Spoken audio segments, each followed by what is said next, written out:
நம்ம அடிக்கடி விவசாயம் பழகுவோம் அப்படின்னு சொல்கிற காரணம் பார்த்திங்கன்னா, இப்போ அதில் பாதி வயலில் வெண்டைக்காய் போட்டிருக்கோம், பாதி வயலில் கேந்திப்பூ போட்டிருக்கோம். இப்போ நம்ம கேந்திப்பூ மாத்திரமே போட்டிருந்தோம் அப்படின்னா, இப்போ பார்த்திங்கன்னா நேற்று பறிச்சுட்டு போன பூ விற்கலை, அதை தூக்கி நம்ம அப்படியே குப்பையில் கொட்டணும். அப்போ நம்ம பழகினது மூலமாக பாதி வெண்டைக்காய் போட்டோம், அது நமக்கு 8 ரூபாலேருந்து 10 ரூபாயாவது விற்றுருது. இந்த பூ இப்படியே இருக்காது. அப்புறம் நாளைக்கு சரஸ்வதி பூஜை இந்த மாதிரியான சீசன் வரும்போது இதுக்கான வேல்யூ அதிகமாக போகும்.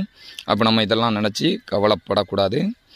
எது வந்தாலும் சந்திக்கிற ஒரு மனப்பக்குவத்தில் கிட்டத்தட்ட 14 வருஷ தோல்வியில் தான் நம்ம பண்ணிக்கிட்டு இருக்கோம்.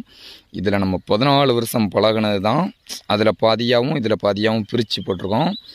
அப்போ உங்கள் வெற்றி தோல்வி அப்படிங்கிறதெல்லாம் சகஜம்தான். அப்போ தோல்வி மாத்திரமே நிரந்தரம் கிடையாது.